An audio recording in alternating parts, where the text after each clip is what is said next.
All right, good evening, everyone. I'll be starting this new series of conversation about our faith, about our belief, about so many things that people have questioned and queried, and has really been confusing to many.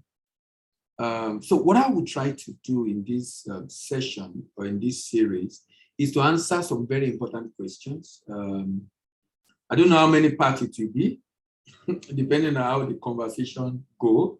I don't know how many parts it will be, but the objective is also because of there are a lot of people out there that have issues with Christianity, understandably so. Issue with the Bible, understandably so. Issue with Africa and traditional religion, understandably so.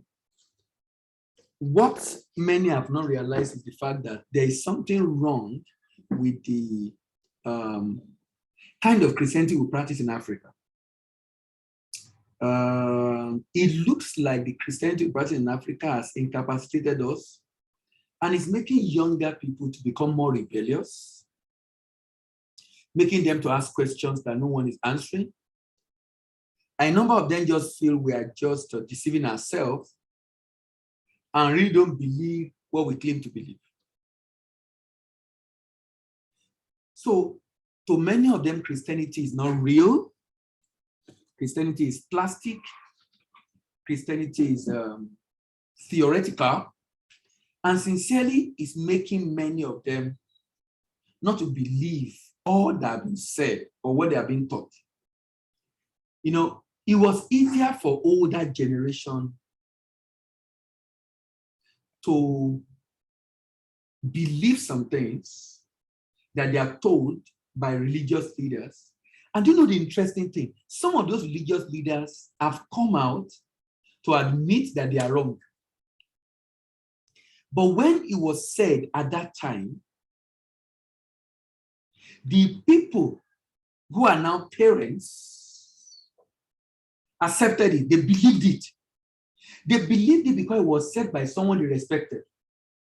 But the fact that a number of them now have admitted they were wrong should be the reason why you cannot just believe what everybody's saying. You need to check some of these things up yourself. So we are in the era where there are a lot of people asking different questions. And because there is so much access to information, is giving younger people the leverage, the opportunity, the strength, the power to be able to ask the right question that their parents never asked. So when they ask those questions, rather than answering them, rather than encouraging them to provide answer to the question, even if you don't have the right answer at that time, what the older generation do is to demonize those young people for daring to even ask those kind of questions in the first place. For daring to even ask those kind of questions in the first place. So this series is aimed at answering questions of atheists, agnostic, and those that have issue with Christianity. And the essence is to use the answer to this question to strengthen their faith in God and leverage on it to find a reason to live for God on the earth by fulfilling their calling. Let me start by saying Christianity is not the same as religion. Religion is dangerous than cocaine. Religion, as we know it, cannot survive it. Someone has predicted the next 10 years or max the next 20 to 25 years. Religion cannot survive it. And that's why some of the things that were preached could hold water in those days because of the prevailing ignorance in the society. but could not hold water today because of the prevailing knowledge, information available to the society.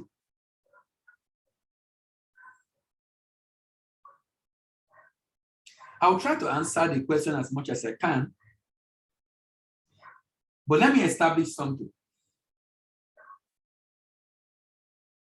As many that are in doubt of their concern, as many that are in doubt of their belief in Christianity, are the first people I want to respond to. People that are doubting Bible, Christianity, and existence of God. There's a big challenge in our society today. Many Christians, even pastors' children, and I dare say even some pastors themselves, are becoming atheists simply because of the questionable brand of the gospel that has been presented to us. The brand of the gospel presented to us, I was listening to a lady on TikTok. The lady is a young lady, but very ferocious in his view against the belief that Christianity has damaged the psyche of Africa. How we pray for what we don't have any business praying for. How Christianity and religion has made us look stupid and foolish. And they have a point. The only extreme for me is that if you now throw away the concept of God, what will happen is that it will make you to be like the people you are trying to talk against. And what I mean by that is this. Take, for example, an atheist that doesn't believe in God. An atheist that believes in science and don't believe in God is like sustaining. You can't sustain that defense or that position. It's either you believe in science and believe in God, or you don't believe in science and you don't believe in God. Because you believe in science and you believe in Fick's first law of motion of Newton that says that everything continues in the state of rest or a uniform motion on a straight line unless compelled by an external force to act otherwise. If you believe that statement and you don't believe in God, my question to you is, how is the earth rotating on its axis with nobody touching it? How is the earth revolving around the sun once in a year and nobody touching it? The earth cannot rotate or revolve, creating day and night, creating seasons around the year, if there is nothing touching it, according to Newton's law of motion. So it's either you believe in Newton's physics law of motion, or you believe that God exists. Now, you can call it universe, you can call it supernatural forces, you can call it, whatever name you choose to call it, I don't have any issue with that. But what you know is that there is a supreme power, a supreme being, a supreme force beyond all of us. If you are thinking, you must accept that. If you don't accept that, then you cannot sustain the thought of saying there is no God. Because the argument is self-defeating. For example, if you carry a baby and you take a sharp knife and slash the baby into two, is that good or bad? Someone say, yeah, that's bad now. Why would you do such a thing?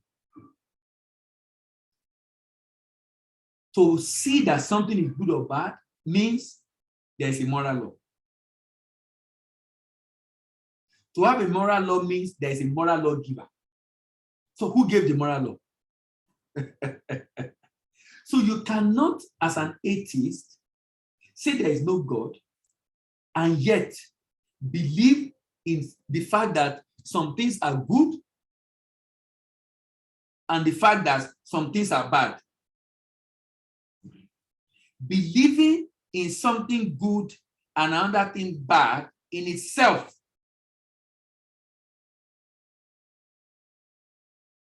It's a self-defeating argument which cannot be sustained. A self-defeating argument which cannot be sustained.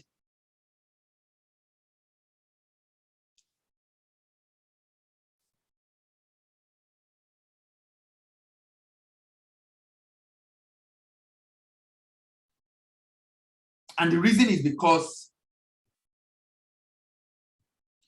you believe in moral law, which was given by a moral lawgiver, but you don't want to believe. You don't want to believe.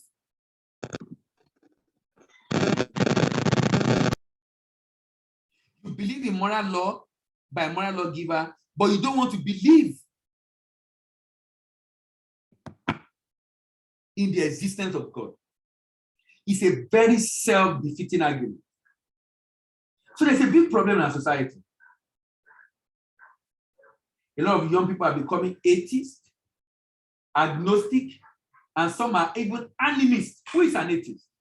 A person who disbelieves or lack belief in the existence of God.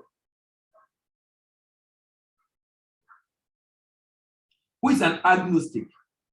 A person who believes that nothing is known and nothing can be known about the existence of God. Nothing is known and nothing can be known about the existence of God. Or about the nature of God. Or about anything beyond material phenomena. A person who claims neither faith nor disbelief in God. He doesn't believe in anything. There are animists. The attribution of a living soul to plant, inanimate object, and natural phenomenon. Attribution of living soul to inanimate object. For example, idol worshiping is animism. When you attribute life,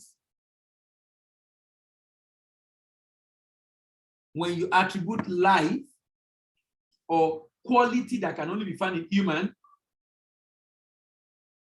to an inanimate object.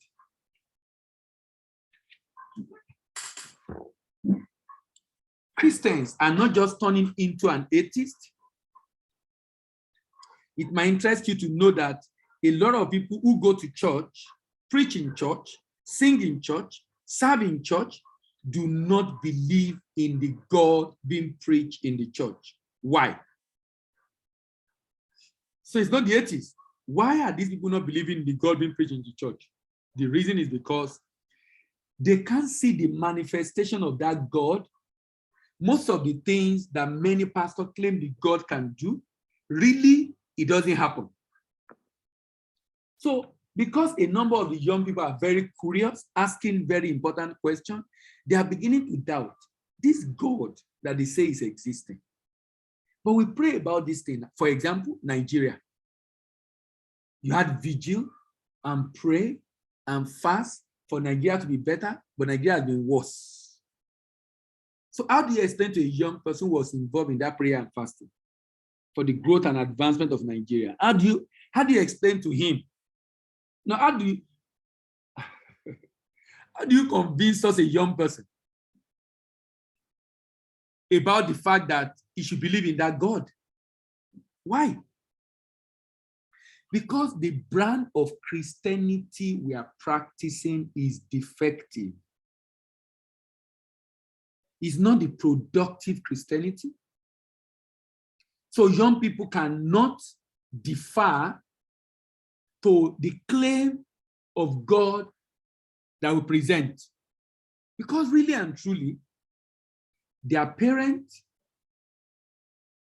are not able to support them the way they want, but their parent is full of prayer, go to church, claim to serve God and do a lot of things.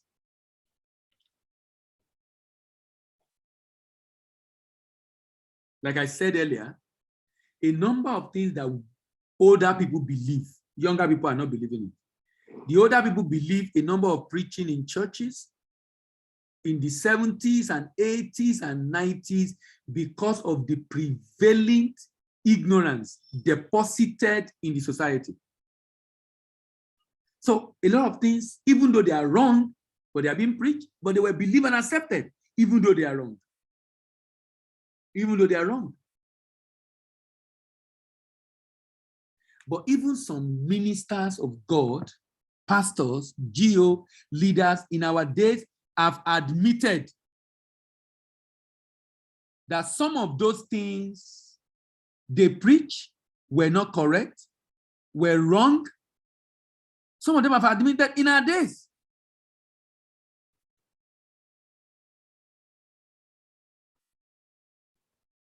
In our days.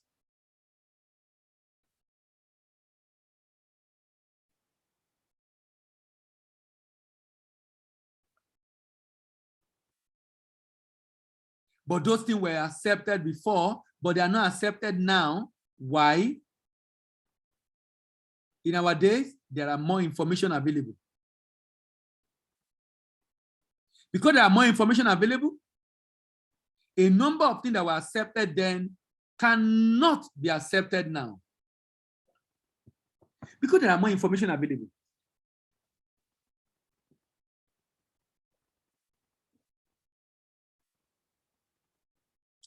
This is more alarming because the fact that many people that go to church, sing in church, preach in church, sing in church, serve in church, do not believe in God, is more alarming because it explains the reason why many people in our society today are just wallowing in religion.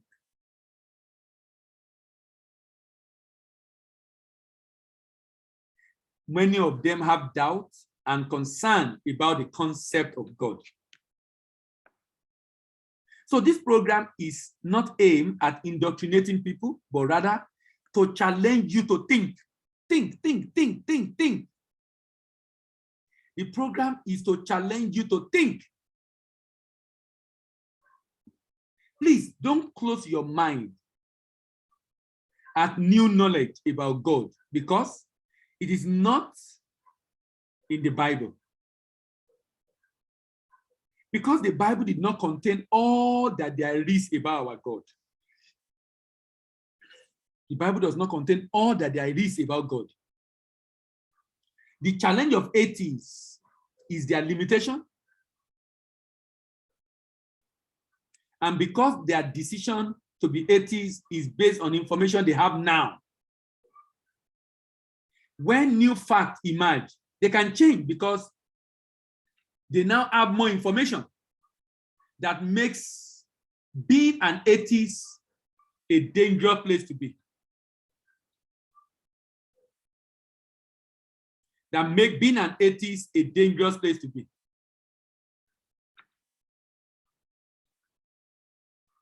There are some claims that Muslims make about their religious book that Christians must not make. The fact that their book came down from heaven, that's not the case of Christian Bible. If you make that claim, you are going to make atheists laugh at you. They claim that their Bible, their book is eternal, ours is not. The book is not.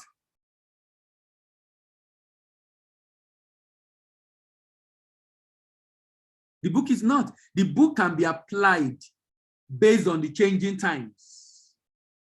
Based on the changing times. It doesn't remain like that forever. The principles is what is critical for us as believers. There are some things that were done in the Old Testament that you can't do in the New Testament. But the principle they apply in the Old Testament, you can apply in the New Testament.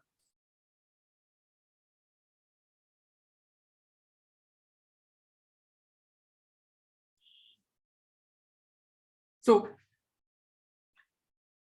when the fact changed, the people changed. The atheists changed. This is because they cause people to believe there is no God today, but with possibility of changing that position tomorrow. Most atheists don't have problem with God, but rather the concept of God being presented to them. Most atheists really don't have problem with God. But the picture of God that we painted, the picture of God that we painted is defective.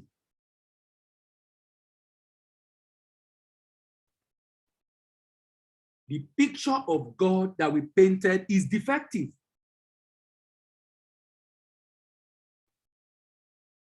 If God is loving, why does he allow suffering? Because we don't look at God as someone who works based on principle. And he will not change his principle no matter how foolish a Christian behaves. That's why even men of God need to take care of themselves to be able to fulfill their calling and be able to do what they are called to do. If they don't, they will just die. If they don't take care of themselves.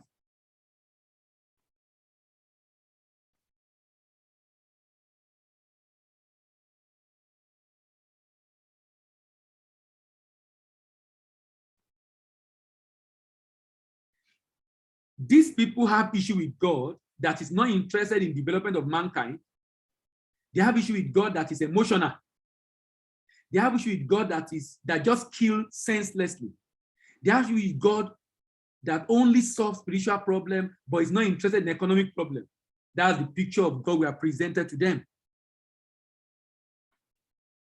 If you look at God from the lens of good or bad, you will make a big mistake.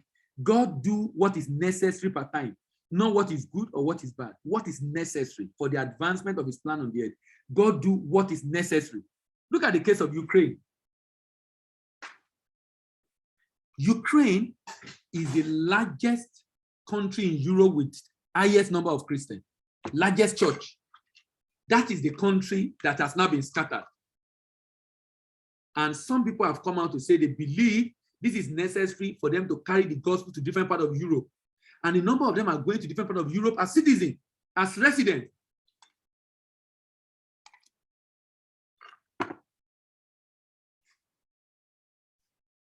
The way you look at it depends on you. But just know that God does what is necessary per time.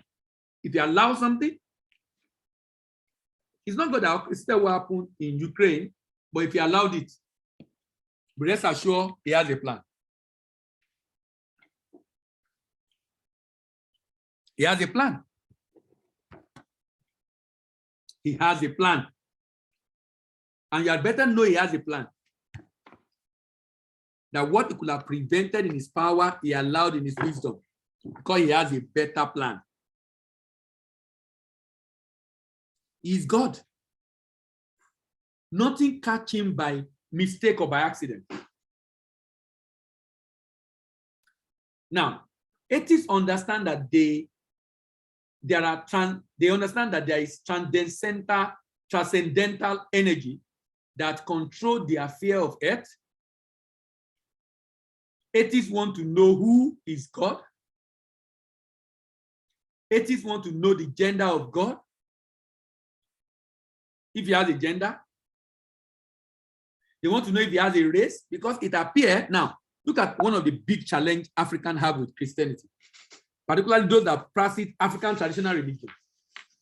A picture of Christianity is painted with a white Jesus and a black devil.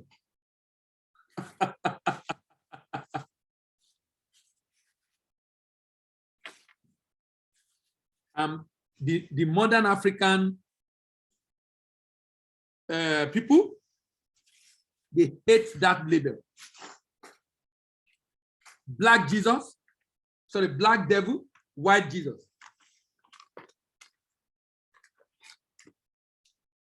When you paint that kind of picture, you're saying black is evil, white is good.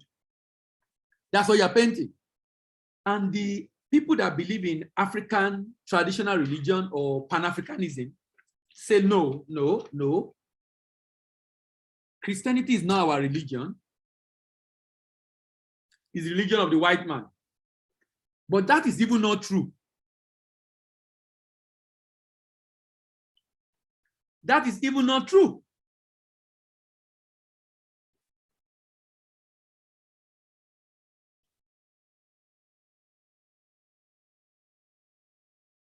Atheists want to know who is God.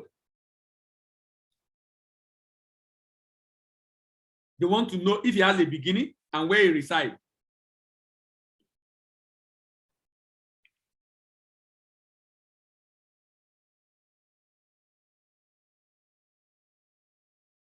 The answer to these questions are not in the Bible, but atheists need answer. Those are the kind of questions I will attempt to answer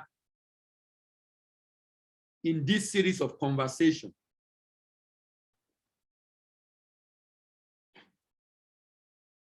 Now, before I start, the last part of today's session is going to be devoted at one thing. And that one thing is Christianity a white man religion?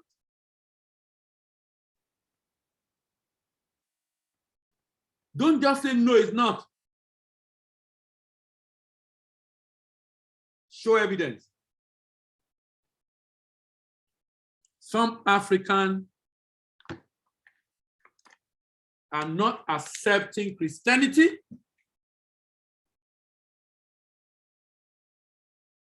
because it is seen as white man religion. Some Africans are not affecting Christianity because it is white man religion. Now, remember the topic is the faith,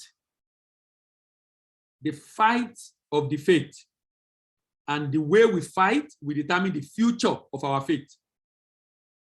The faith, the fight of the faith, and the way we fight will determine the future. If we don't address this issue, our children are going to ask us that why is it that we're Christians? But Christianity is a white man religion. But that's not true.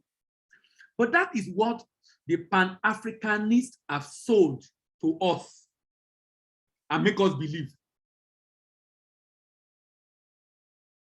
And make us believe.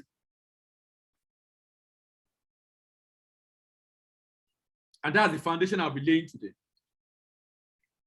In today's world, many New Age people are seeing the Bible and Christianity as religion of the white. But the black man is all over the Bible. The black man is all over the Bible. The black man can be seen in different parts of the Bible.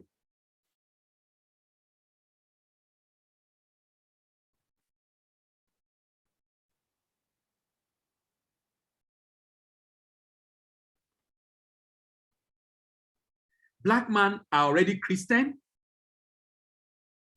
They already know God. Old and New Testament revealed to us before white brought Christianity to Africa. That's the first statement I want to make. Black man is all over the Bible. Also note that this black man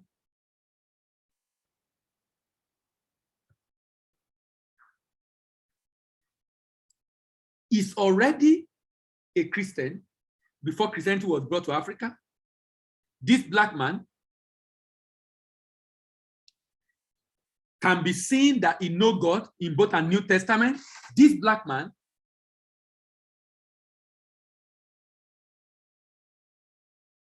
already knew God before white man brought Christianity to Africa. So I must say at the beginning, white man did not bring Christianity to Africa. Christianity already exists in Africa before then, and I will show you soon. Also, I would like to say that when the scripture used the word nation in the Bible, it is different from the nation as we have it today. Nation in the Bible involve people of the same tribe. Unlike today, nation is seen as different tribe. In the Bible, nation is seen as the same tribe, but today is different tribe. And I'll be using that later on. The first man, Adam, was a man made from the earth. The word Adam is from the word Adama. Do you know what Adama means? Reddish brown earth. Reddish brown earth. Adama means reddish brown earth.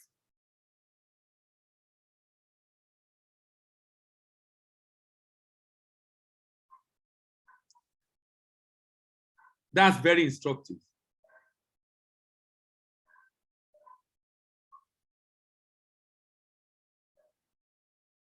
Reddish brown earth.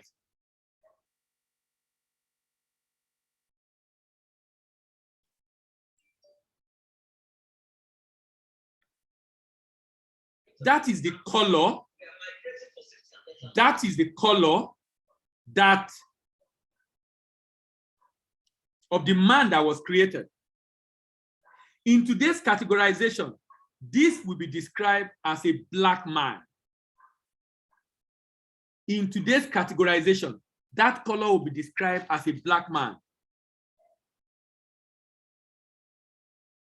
The account of creation in Genesis, in scriptures in Genesis, was said to take place around a place called Ancient Near East. Ancient Near East. The account of creation in Genesis is said to take place in an area called Ancient Near East.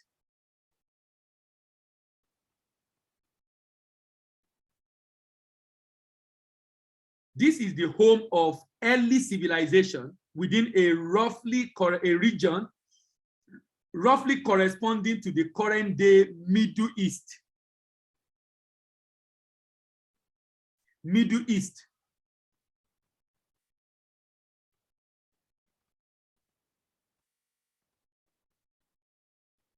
Middle East. So civilization actually started around the Middle East area. The account of creation around the Middle East area is called the Ancient Near East. Follow me.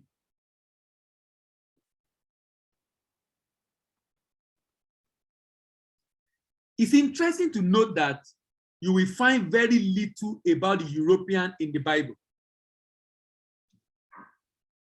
The Bible contains very little information about Europe, particularly in the Old Testament. Very little information about Europe. You only find more about Europe in the New Testament. Nimrod is a descendant of Ham. And if you track the lineage of Nimrod, there are names on the list that suggest it being a black man. There are names on the list. If you track his lineage, that suggests him being a black man.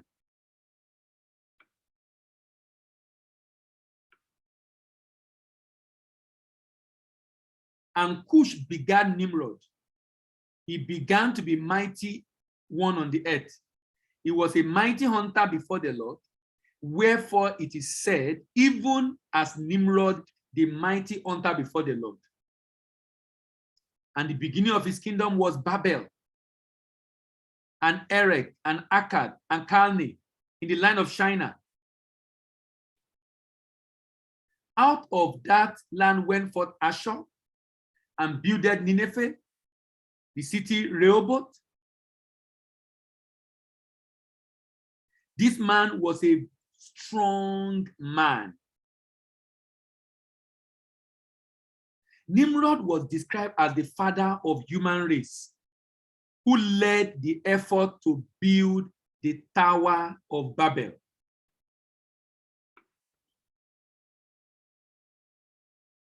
Look at another man in the Bible, Jethro.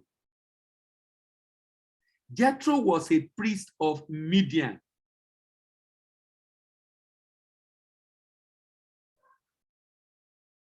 Jethro was a priest of Midian.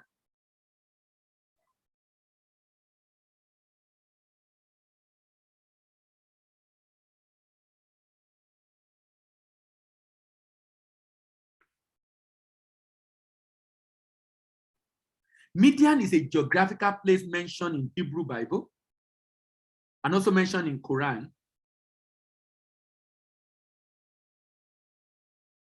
It was in northwest of the Arabian Peninsula on the east shore of Gulf of Aqaba on the Red Sea, an area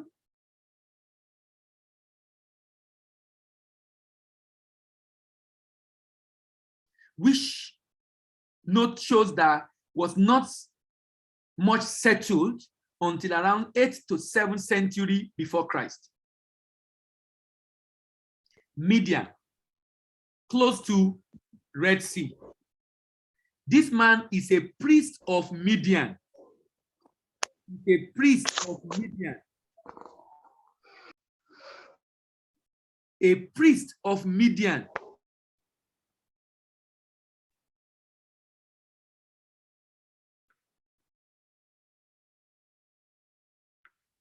Obviously, close to Africa. In fact, the scripture says, the story have it that Midian or the Midianites were descendants of Midian. The Midianites were descendants of Midian.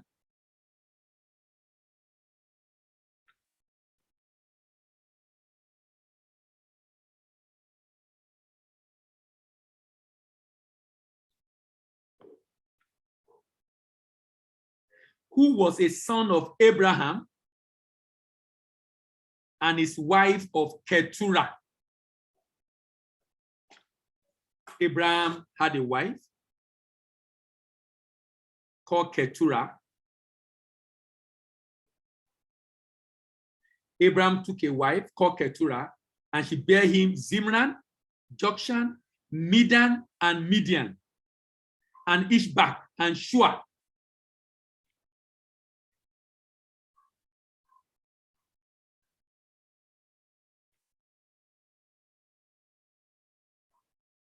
And Jethro was a priest of Midian.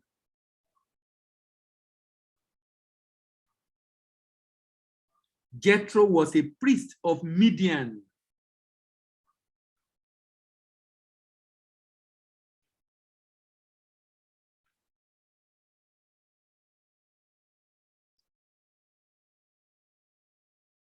It is uncertain which deities the Midianites worship. Through their apparent religious political connection with Moabites, they are thought to have worshipped a multitude, including Baal, Queen of Heaven, Ashtaroth.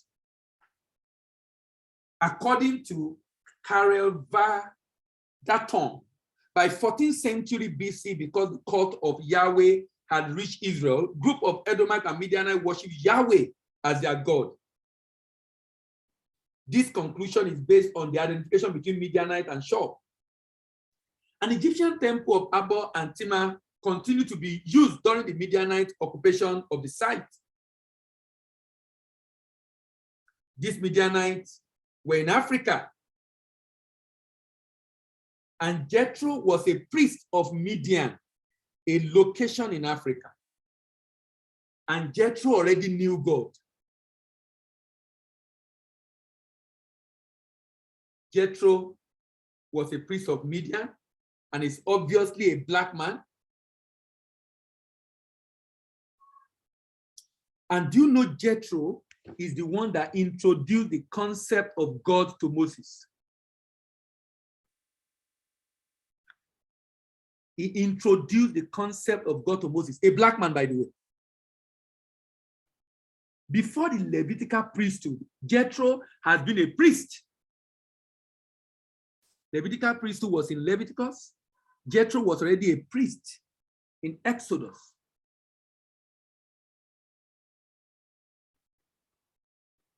Before Levitical priesthood, Jethro has been a priest, and this is possible because the people in Midian were descendants of Abraham. Remember, Abraham already understands the concept of God. He transferred that to the children Keturah born to him, and one of them is Midian, and hence Jethro could be a priest of Midian because they already have an understanding of God. They were black men, by the way. This black priest called Jethro was a mentor to Moses in spiritual matters.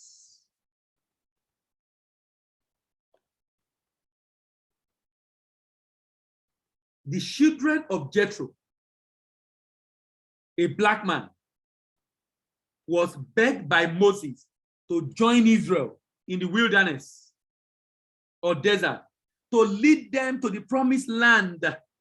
This is because Israelite has been in servitude and do not know the way to Canaan land, but Jethro, the children, already live in the desert, so they know the road. These children of Jethro eventually joined the tribe of Judah. They joined the tribe of Judah. The children of Jethro that followed children of Israel, leading them to the land of Canaan, joined the tribe of Judah upon arrival in the land of Canaan. This tribe of Judah is also the kingly tribe, which is the tribe of David. And now, are you sure that it's not those black men among them that produced David? So the tribe in which David finds himself is already having black people among them. The woman called Bathsheba, which gave birth to Solomon, possessed evidence to show that she was a black woman. This Solomon most likely is a black man. So the visit of Queen of Sheba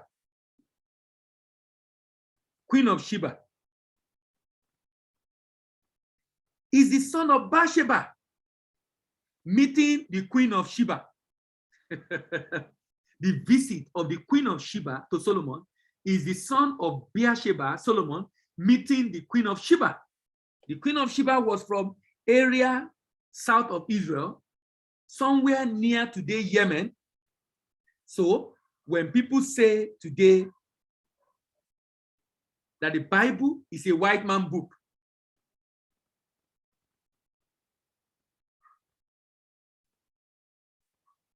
it is a sign that they really do not know or they have not studied the Bible. They attributed Christianity to Europeans who were not even close to Asia Near East, where the whole thing began. You only see a European in the New Testament. Also, if you think of the man Simon of Cyrene, the one that brought help to Jesus, helped him to carry the cross on the way to Calvary, is an African man. His effort aided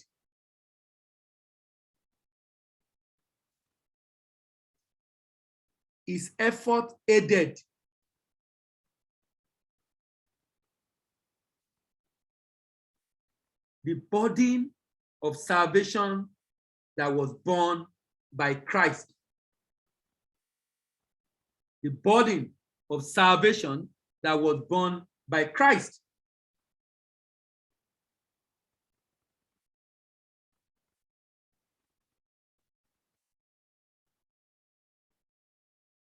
And it's a black man.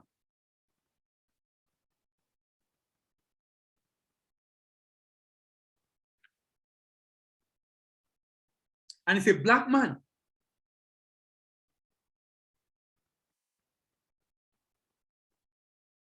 Cyrene is a location in North Africa, modern day Libya. A location in North Africa, modern day Libya.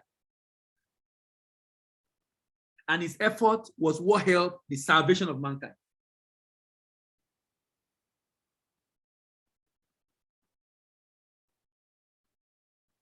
The instruction was to preach the gospel in Jerusalem, in Judea, in Samaria, and the uttermost part of the world. After Jerusalem, Judea, then Samaria. After Samaria have had the gospel, Philip was commissioned to take the gospel to the uttermost part of the earth. And to do this, the gospel was preached by Philip to an African man called the Ethiopian eunuch. This was far before the gospel was brought to Africa by Europeans. Ethiopian eunuch. In the Bible, when the white man came to Africa, there was some parts that are yet to hear the gospel, no doubt, like West Africa. However, countries like Ethiopia already have ancient practice of Christianity that predate the arrival of colonial master from Europe. It is also important to state that all races are equal before God because he created everyone, even though he chooses to reveal himself through the Israelites. That does not make them better. And I will talk about the reason why in the course of this. Why did he choose to reveal himself through Israelites? Because that does not make the Israelites better than us. It is not historically accurate to say that Christianity is a white man religion or European religion. Christianity is not a white man religion, neither is Christianity a Jewish religion. Christianity is not even a religion. It's a relationship with God. And you can be anywhere in the world, either there is church or no church, and you can have a relationship with God. Anywhere in the world. Because it's all about relationship. Europeans did not set their foot on Africa to colonize Africa until 1400 AD.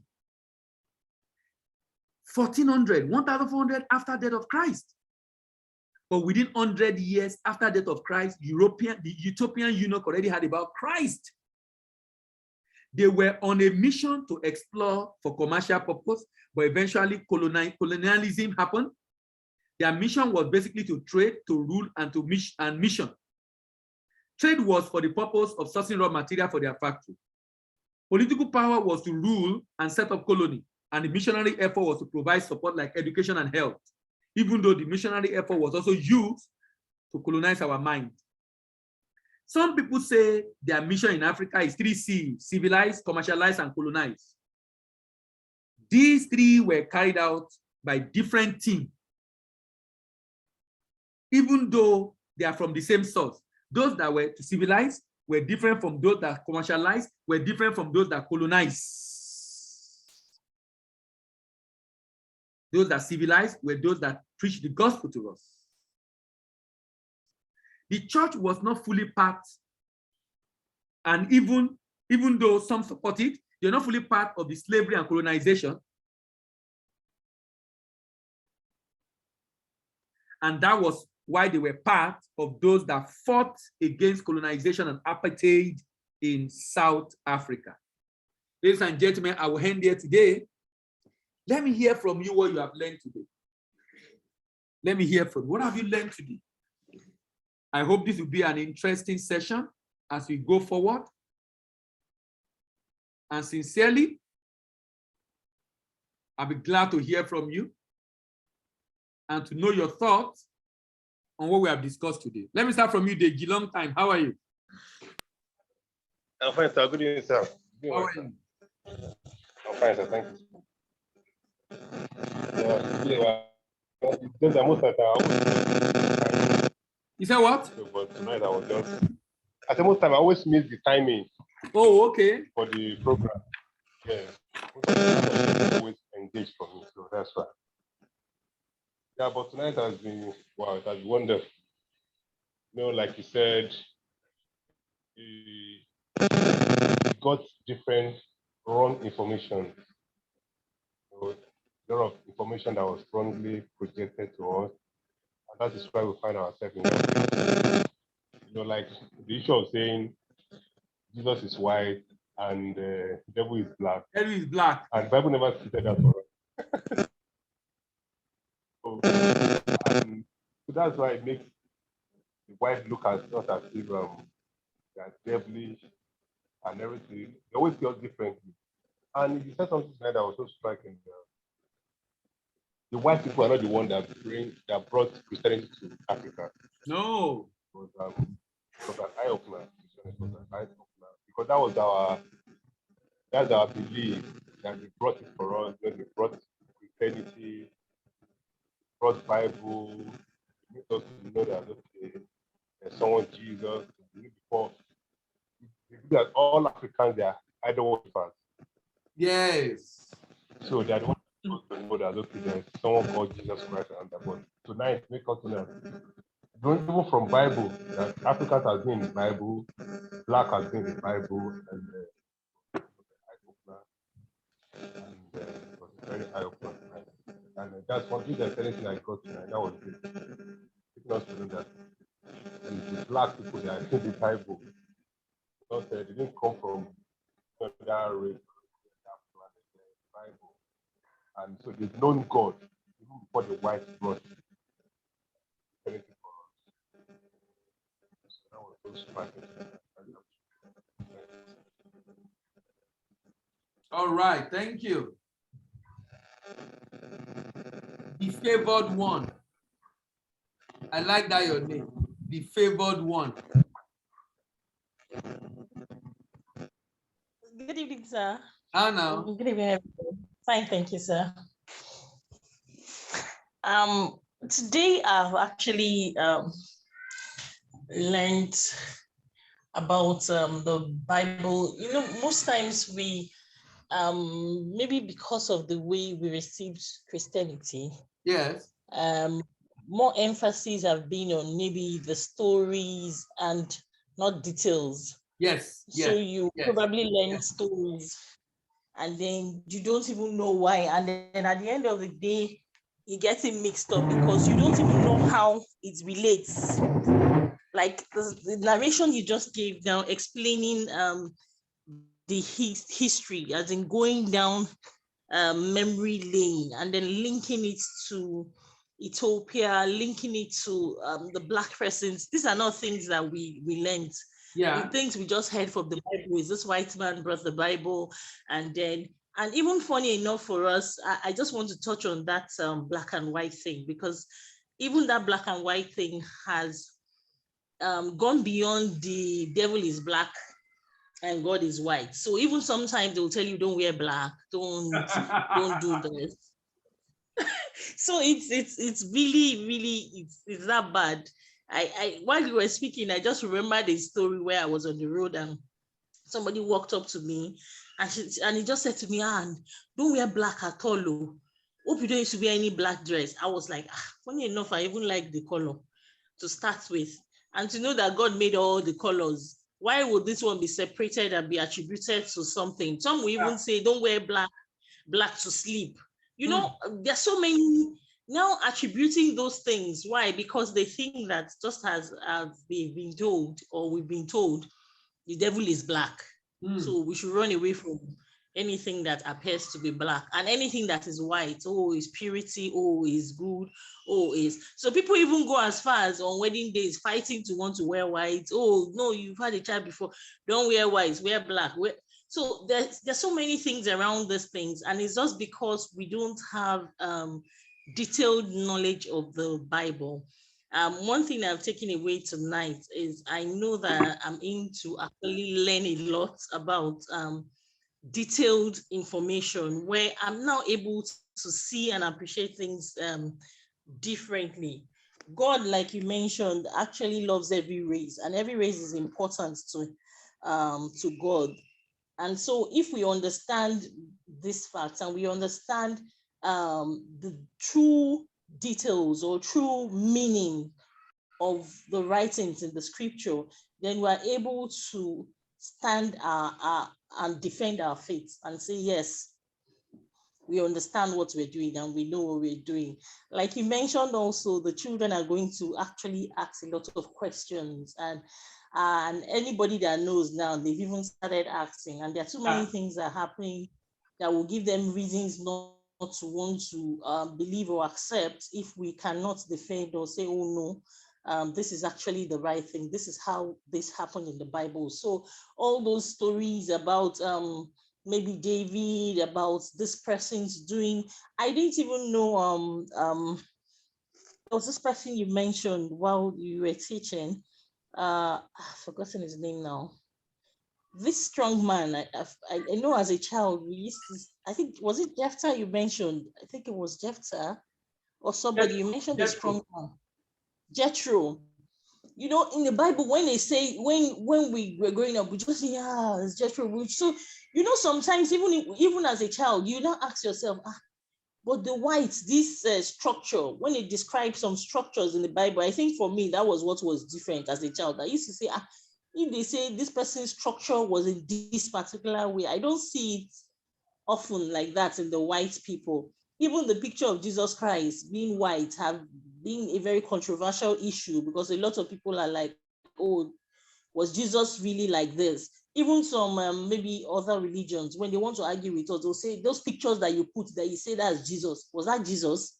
So, and then you see that you're not able to explain it. I look forward to actually learning a lot and being able to get answers to certain questions I myself will probably have had or will still have at the back of my mind relating to it. So thank you very much.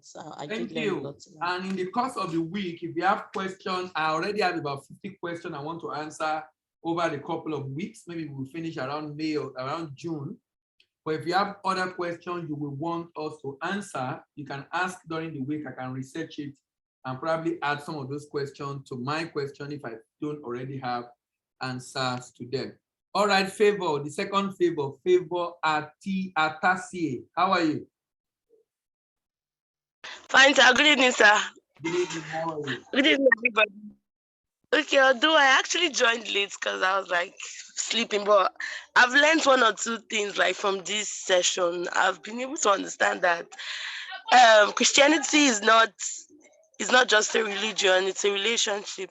Yeah. And that this Christianity of a thing, it's not a white man's religion only, because even before the colonialism and Europeans coming to Africa, some Africans already had relationship with God. So because I actually know some people that they're like, this is a white man's religion. Yeah. Before they came, we're doing idol worship, blah blah blah. Let's continue that stuff. Yeah. But I've really have the understanding of the concept that even before they came, some Africans they were already in touch with God. They already had a relationship with God. So I think that I've been really qualified on that area. Thank you so much, sir. God bless you.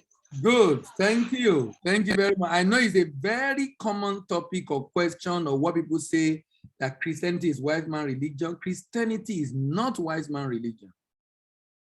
And Christianity is not even a religion.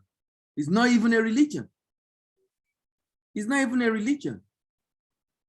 And like I said, in the coming day, we'll be discussing a lot.